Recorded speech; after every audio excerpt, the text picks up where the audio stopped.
Welcome to exam and welcome to this video guys. As we have started MPSC series जो कि social reformers इन महाराष्ट्र के regarding है, और इसके अंदर हम लोग ने फर्स्ट पर्सनालिटी के बारे में लास्ट लेक्चर में डिस्कस किया था, and that is about Jagannath Shankar Sheth जी के बारे में।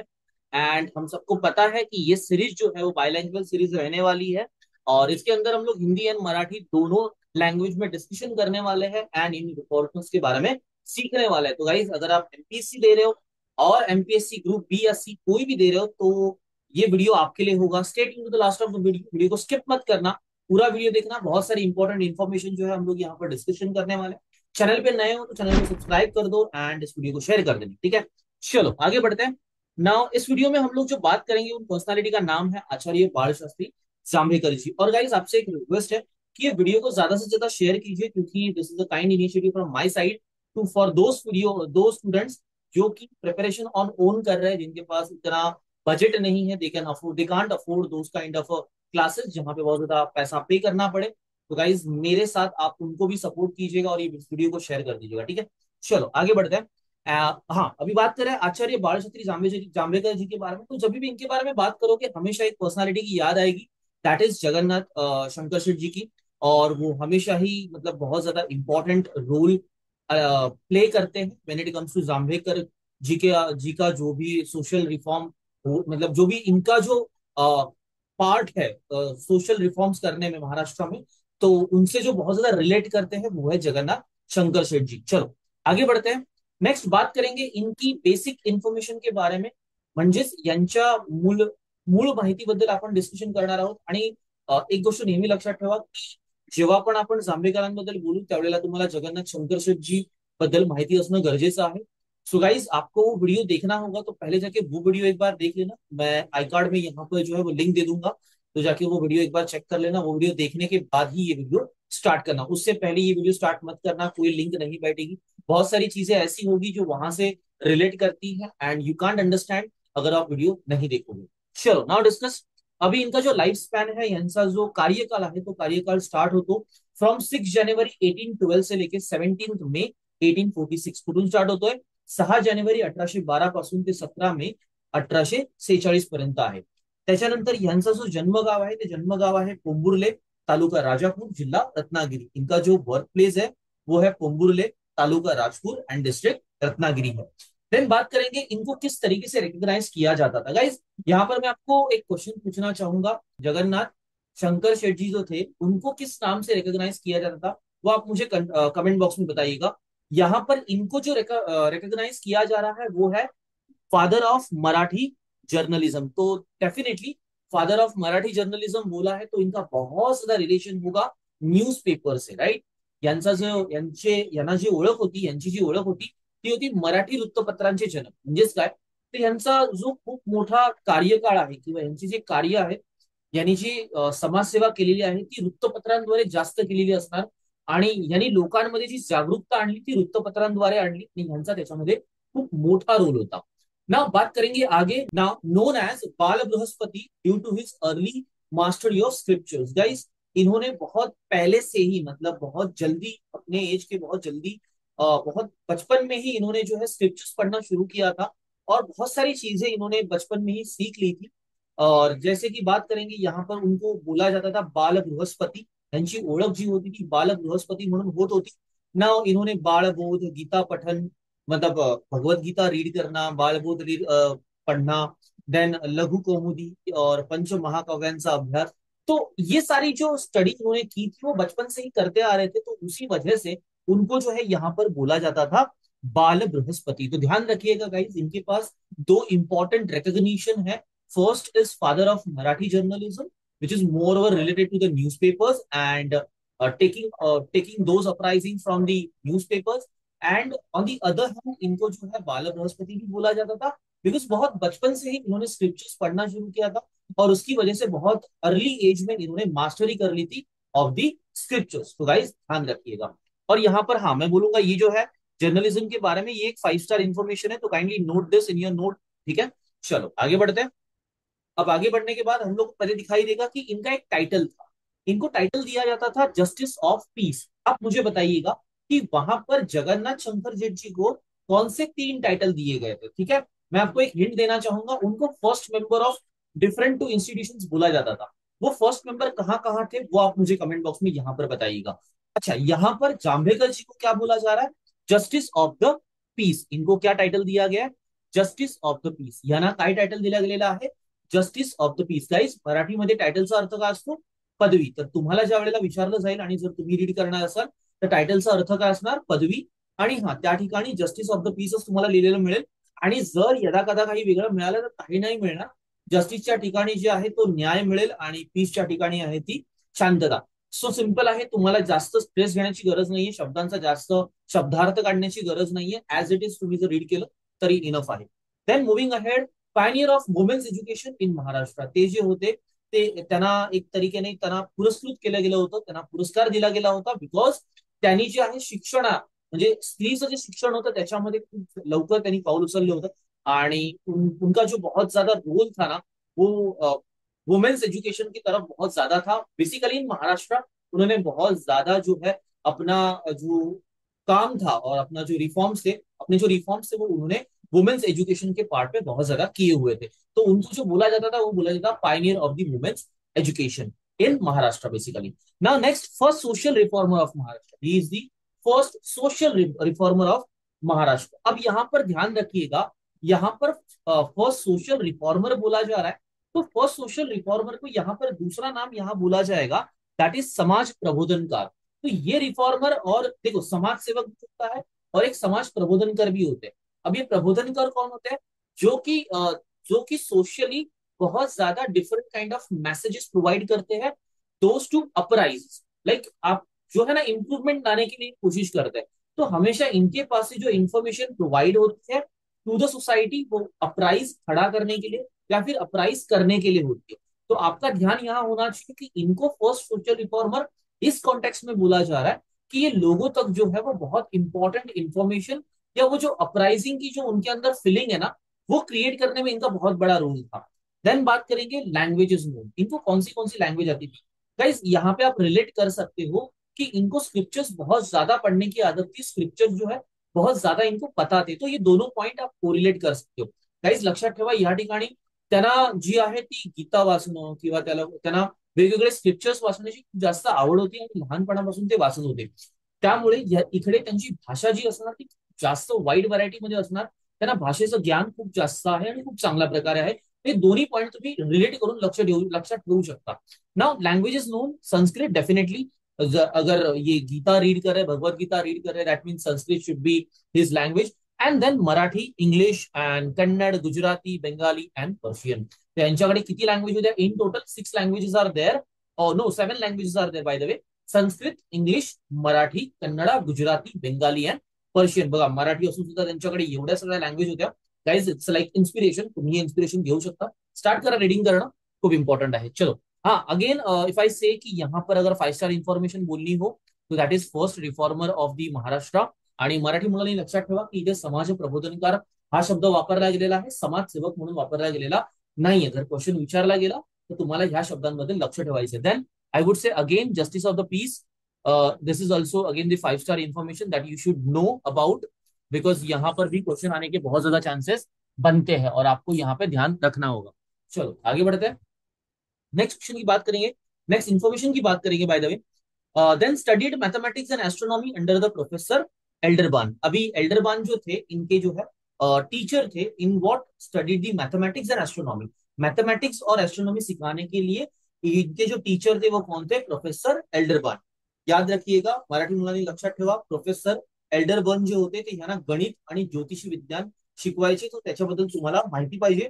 आय वोंट से की ही 5 स्टार इन्फॉर्मेशन आहे, बट हाँ ही 3 स्टार इन्फॉर्मेशन नक्कीच आहे। सो गाइस तुम्हाला हे माहिती असणं गरजेचं आहे, and you should know guys कि इनके जो टीचर थे वो थे professor Elderban for the mathematics and astronomy. चलो आगे बढ़ते हैं ना। Next, first Marathi academician. Guys ये जो थे वो सबसे पहले मराठी अकेडमिशियन थे।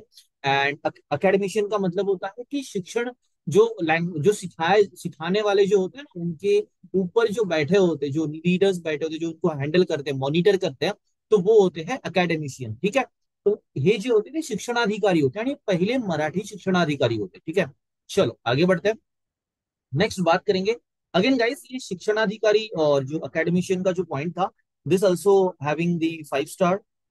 5 star in the sense what की इसके ऊपर क्वेश्चंस आने के चांसेस जो है वो बड़े अच्छे खासे होते हैं। तो इसीलिए ये जो इन्फॉर्मेशन बन जाती है वो 5 स्टार बन जाती है। चलो आगे बात करेंगे एजुकेशनल कंट्रीब्यूशन के बारे में। इन्होंने एजुकेशन में क्या क्या कंट्रीब्यूशन दिया है वो देख। अच्छा, बड़ा अच्छा खासा ही कंट्रीब्यूशन है, बहुत इंपॉर्टेंट है। चलो आगे बात करेंगे। Appointed tutor to the prince of Akkalkot. अब यहाँ पर इनको जो है एज ए ट्यूटर अपॉइंट किया था for the prince of Akkalkot. जो प्रिंस थे अक्कलकोट के, उनको जो है यहाँ पर उनके लिए ट्यूटर अपॉइंट किया था। इन जांभेकर जी को यहाँ पर ट्यूटर अपॉइंट किया था। तो यहाँ पे क्या बताना चाह रहा हूँ की अक्कलकोटच्या युवराजांसाठी जे होते ते शिक्षक म्हणून यांची नेमणूक झाली होती। ठीक है, लक्षात ठेवायचं, अक्कलकोटचे युवराज। नेक्स्ट बात करेंगे vice secretary then secretary of Bombay native education society. Guys, Bombay native education society का फाउंडेशन किन्होंने डाला हुआ है? बॉम्बे नेटिव एजुकेशन की सोसाइटी जो थी, इनका फाउंडेशन मतलब इसको स्टार्ट करने वाले कौन है, ये आप मुझे कमेंट बॉक्स में बताओ। ठीक है, देखिए मैंने पहले भी बोला हुआ है कि वो वीडियो देखे बिना आप ये वीडियो को रिलेट नहीं कर पाओगे, बिकॉज बहुत सारी ऐसी इंफॉर्मेशन यहाँ पर आपको मिलेगी जो वहां से रिलेट कर रही है और आपको उसके बारे में पता होना जरूरी है। जब भी आप जांभेकर जी के बारे में पढ़ोगे तभी तभी आपको जगन्नाथ शंकर शेठ जी के बारे में पता होना जरूरी है।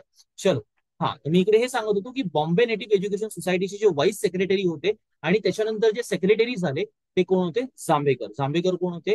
आधी vice secretary and then secretary of Bombay native education society. आणि तुम्ही मला कमेंट बॉक्समध्ये हे सांगणार आहात की बॉम्बे नेटिव्ह एज्युकेशन सोसायटी जी होती त्याचे फाउंडर कोण आहेत, त्याचं जे फाउंडेशन ज्यांनी घातलं होतं ते कोण होते?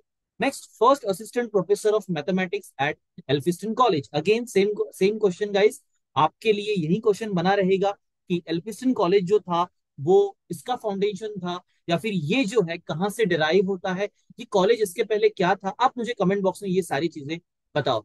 इसका भी रिलेशन जो है वो जगन्नाथ शंकर शेठ जी के साथ में है। तो गाइस वो वीडियो देखना आपके लिए कंपल्शन हो जाएगा, वो जाके वीडियो देख लो पहले। चलो नेक्स्ट बात करेंगे। Also taught astronomy and physics. हे जे आहे ते खगोलशास्त्र आणि भौतिकशास्त्र जी ही शिकवत होते। बघा ह्यांचा जो अभ्यास आहे तो खूप जास्त आहे, त्यामुळे साहजिक आहे की यांचं जे वर्चस्व असणार शिक्षणावरती ते खूप जास्त असणार। राइट, तो गाइज मैं ये बात कर रहा हूँ कि यहाँ पर इनका जो पढ़ाई का जो सेंस था या इनकी जो लर्निंग एबिलिटी थी बहुत स्ट्रांग थी, बिकॉज बचपन से ही ये बहुत ज्यादा लर्निंग हैबिट्स के अंदर थे। तो एज इन ये टीचर थे एस्ट्रोनॉमी और फिजिक्स के लिए। आगे बात करते हैं। He students included Dadabhai Naoroji and Kerunana Chhatre. इनके जो स्टूडेंट्स थे उनका नाम क्या था? दादाभाई नौरोजी एंड केरुनाना छत्री। याद रखिएगा, इनके जो स्टूडेंट्स है वो बहुत बड़ी पर्सनालिटीज है, बाद में जाकर हम इनके बारे में भी डिस्कशन करने वाले हैं। तो ये दोनों भी पर्सनालिटी बहुत बड़ा रोल प्ले करते हैं, specifically whenever name comes Dadabhai Naoroji. तो guys again this personality has I would say कि 5 स्टार और 7 स्टार इन महाराष्ट्र हिस्ट्री। तो बहुत इंपॉर्टेंट पर्सनालिटी है दादाभाई नौरोजी जी। और इनके साथ में अगर जांभेकर जी रिलेट हो रहे हैं तो वो उससे भी ज्यादा इंपॉर्टेंट बन जाते हैं। तो ये जो ट्रायंगल है एक तरीके से जगन्नाथ शंकर शेठ जी, जांभेकर जी एंड नवरोजी, ये बहुत बड़ा और एक इंपॉर्टेंट रोल प्ले करता है in Maharashtra history and basically when it comes to reforms. ठीक है, तो अभी हा मराठी मुलांसाठी लक्षात ठेवायचं की दादाभाई नवरोजी आणि केरुनाना छत्रे जे होते ते यांचे विद्यार्थी होते। आणि गाईज मी परत परत तेच सांगतोय, जांभेकर जी, शंकर शेठ जी आणि नवरोजी हा जो त्रिकोण आहे हा खूप मोठा महत्वाचा भाग आहे आपल्या एमपीएससीच्या एक्झाम मध्ये सुद्धा आणि महाराष्ट्राच्या इतिहासामध्ये सुद्धा। जेव्हा पण समाजसेवेबद्दल गोष्ट येईल आणि समाज प्रबोधनकारांबद्दल बोललं जाईल तेव्हा तेव्हा या तिघांचं नाव घेतलं जाईल। चलो आगे जाते हैं। नेक्स्ट बात करेंगे। Develop and publish text books laying the foundation of education in Maharashtra. इन्होंने क्या किया? तो इन्होंने डेवलप किए और पब्लिश किए ऐसे टेक्स्ट बुक्स जो की फाउंडेशन डाल सकते हैं एज्युकेशन का इन महाराष्ट्र। यांनी काय केलं? पाठ्यपुस्तकांची निर्मिती केली आणि त्यासोबतच त्यांचा प्रसार सुद्धा केला, कारण महाराष्ट्रामध्ये शिक्षणाचा पाया घालायचा होता। चलो आगे बढ़ते हैं। अच्छा हाँ, इसके ऊपर क्वेश्चन पूछा जा सकता है। They will give you statement कि बाबा ऐसा कौन सा पर्सनालिटी था, ऐसी कौन सी पर्सनालिटी थी इन महाराष्ट्र जिन्होंने जो है पब्लिश किया, बुक भी पब्लिश किए और डेवलप भी किए to lay the foundation of education in Maharashtra. ठीक है, चलो आगे बढ़ते हैं। Inspector of schools in Mumbai region, ये जो थे ये स्कूल्स में इंस्पेक्टर थे। तो हम लोग को बचपन में बोला जाता ना कि आज इंस्पेक्शन के लिए कोई आने वाला है, तो वो टाइप के ये जो थे इंस्पेक्टर थे। स्कूल्स का जो एजुकेशन होता था उसके ऊपर इंस्पेक्शन करना इनकी ड्यूटी थी। तो ये as a inspector of school in Mumbai season जो है वो अपॉइंट हो चुके थे गाइस। उस टाइम पे इतना जो था वो एजुकेशन के रिगार्डिंग अवेयरनेस नहीं था। सो उस टाइम पे जो है यही वो पर्सनालिटीज थी जो कि ये बड़े बड़े काम कर सकती थी और इनको जो है वहां पर अपॉइंट किया जाता था।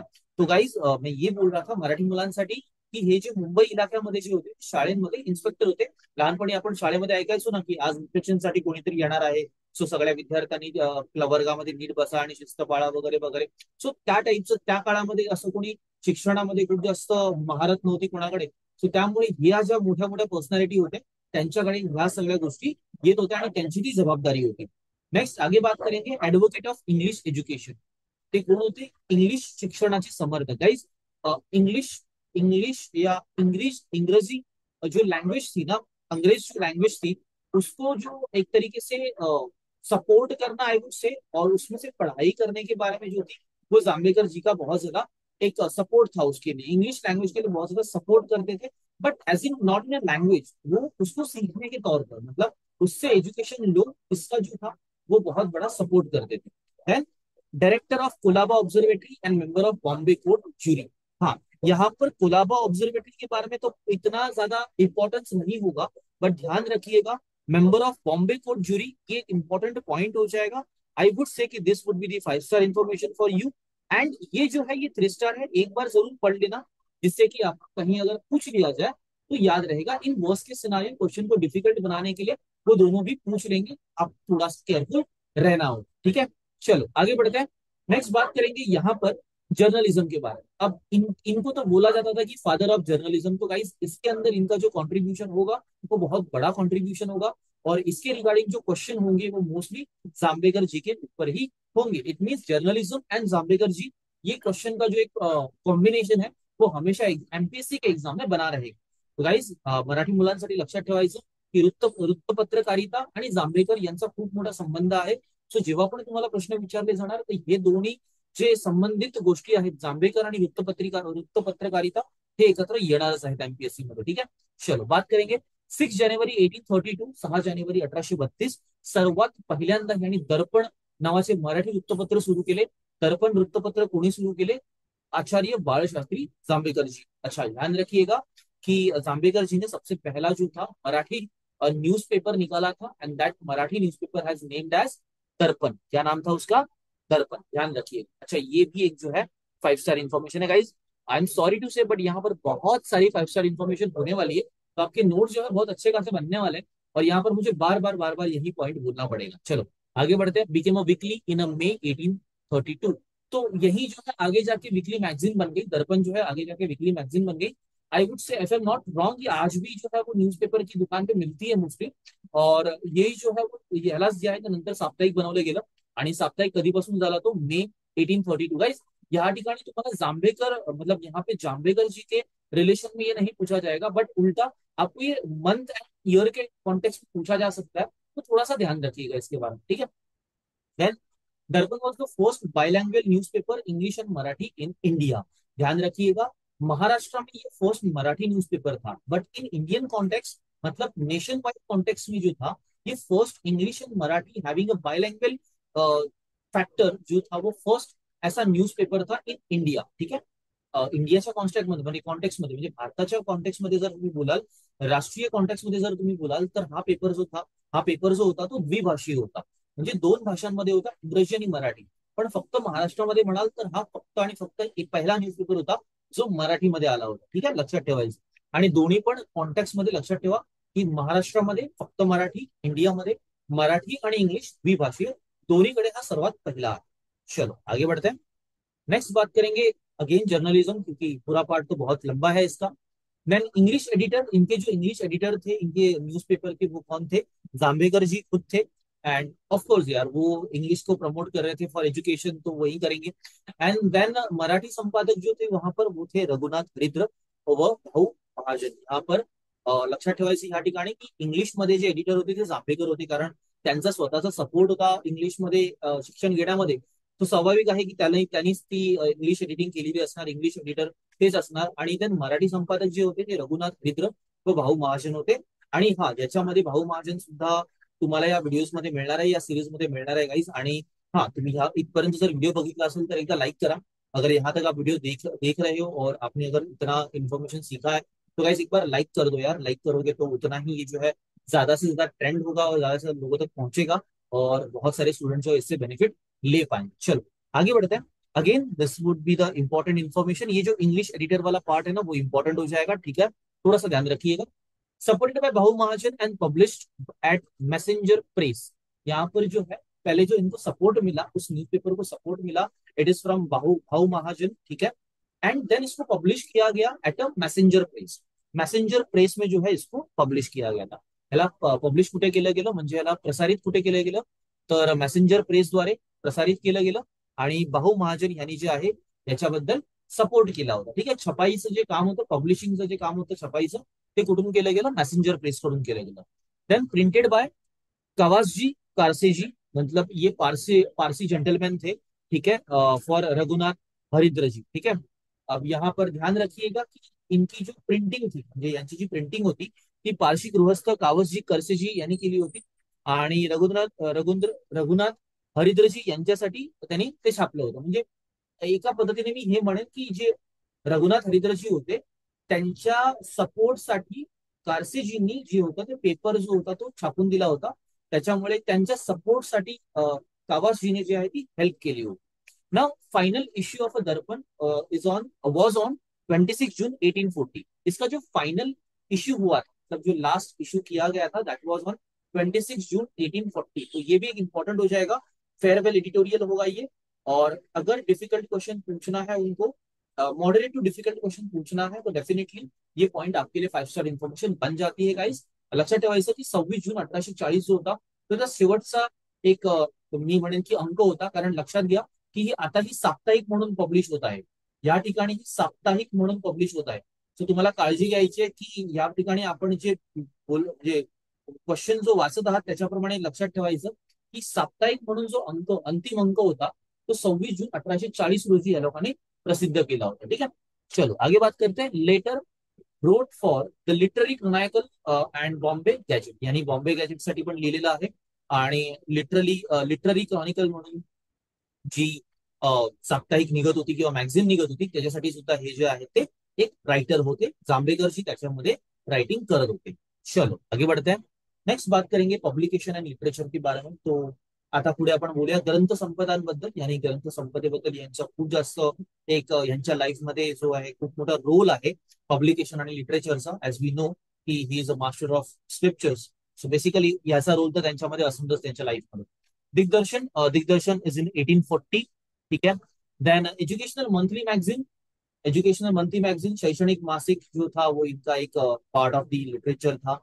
Then subject was modern science, chemistry, grammar and math, आधुनिक विज्ञान, रसायनशास्त्र, व्याकरण, गणित यांच्यामध्ये यांचा खूप जास्त रस होता एंड ये बहुत ज्यादा इंटरेस्टेड थे इन सब्जेक्ट्स में। एंड डेफिनेटली आप देखोगे ही, और इसके पहले भी आपने देखा कि ये टीचिंग फील्ड में भी थे, तो इनका रोल बहुत ज्यादा प्ले करता है इन सब्जेक्ट्स में। Notable for its introduction which impress the governor. त्याच्यामुळे आणि काय झालं ना की याला म्हणजे ह्यांनी काय केलं ना की ह्या सगळ्या इंट्रोडक्शन ह्यांनी स्वतःच्या इंट्रोडक्शन दिल्या होत्या आणि ह्या सगळ्या गोष्टी त्यांनी आणल्यामुळे हे खूप जास्त इम्प्रेसिव्ह झालं बेसिकली त्या टाइमच्या गव्हर्नरसाठी।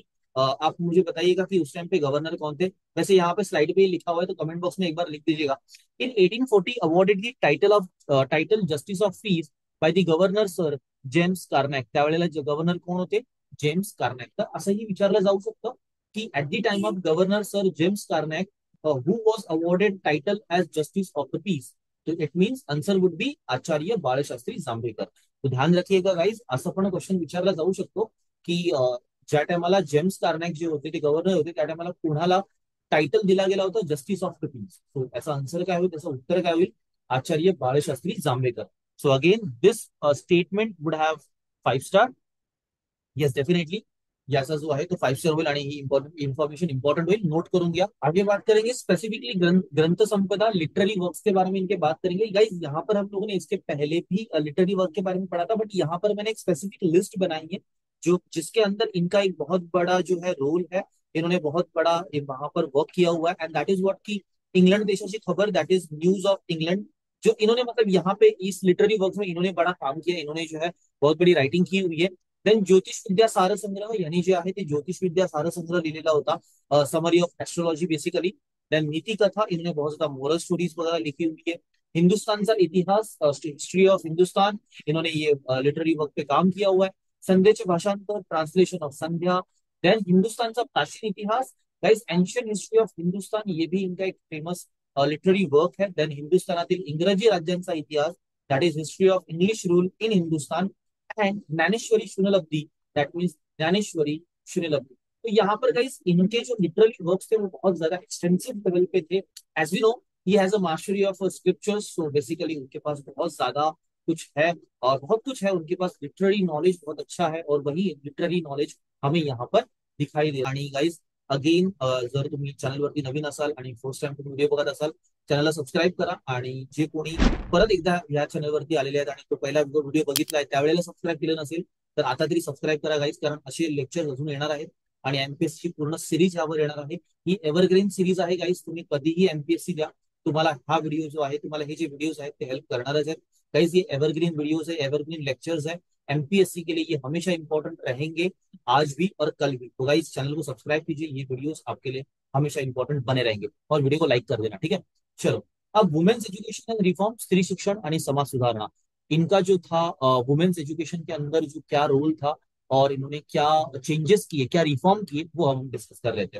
Road extensively and opposed social evils, इन्होंने बहुत ज्यादा लिखा और बहुत ज्यादा सोशल एविल्स को अपोज भी किया। इनकी एक स्टोरी भी है, कभी हम लोग डिस्कस करेंगे स्पेसिफिकली, जब इनके ऊपर हम लोग स्पेशल वीडियो बनाएंगे ना उसके अंदर डिस्कस करेंगे। तो गाइस इन्होंने बहुत ज्यादा लिखा और बहुत ज्यादा सोशल एविल्स को फाईट किया, आणि खूप जास्त समाजामध्ये ज्या चुकीच्या रूढी होत्या त्याच्या अगेन्स्ट यांनी खूप लिहिलं आणि त्याच्या अगेन्स्ट यांनी फाईटही केली।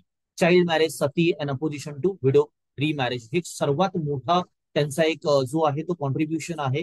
लक्षात ठेवायचं, child marriage, sati, opposition to widow marriage, याच्यामध्ये जांभेकरजीचा सर्वात मोठा रोल होता। सो गाइस हा एक 5 स्टार इन्फॉर्मेशन आहे तुमच्यासाठी, आणि नोट करून घ्या, ठीक है गाइस। ध्यान रखिएगा, marriage, sati, opposition to widow remarriage, मतलब क्या बोलूं गाइस, उनका बहुत ज्यादा कंट्रीब्यूशन है इस पार्ट में, ठीक है। चलो, he was the first promoter of women's education in Maharashtra, as we know कि उन्होंने वुमेन्स एजुकेशन को बहुत ज्यादा सपोर्ट किया। So he was the first promoter for that women's education in Maharashtra. हे जे होते महाराष्ट्रामध्ये स्त्रियांच्या शिक्षणासाठी खूप जास्त प्रमोशन करत होते आणि खूप जास्त यांचा सपोर्ट होता।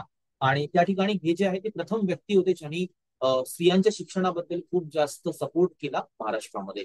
Then first intellectual voice in print against regressive practice. Regressive प्रॅक्टिसचा इकडे अर्थ होतो की जे अंधश्रद्धिक जे काही चाललं होतं, किंवा जे खूप जास्त मागासवर्गीय ज्या काही पारंपरिक दृष्ट्या जे काही गोष्टी चाललेल्या होत्या त्याच्या विरोधात त्यांनी खूप मोठी फाईट केली होती, आणि खूप जास्त इंटेलेक्च्युअली यांनी फाईट केली होती, not in a physically but intellectually, म्हणजे स्वतःच्या बुद्धिमत्तेने त्यांनी खूप जास्त मारा केला होता ह्या गोष्टींवरती।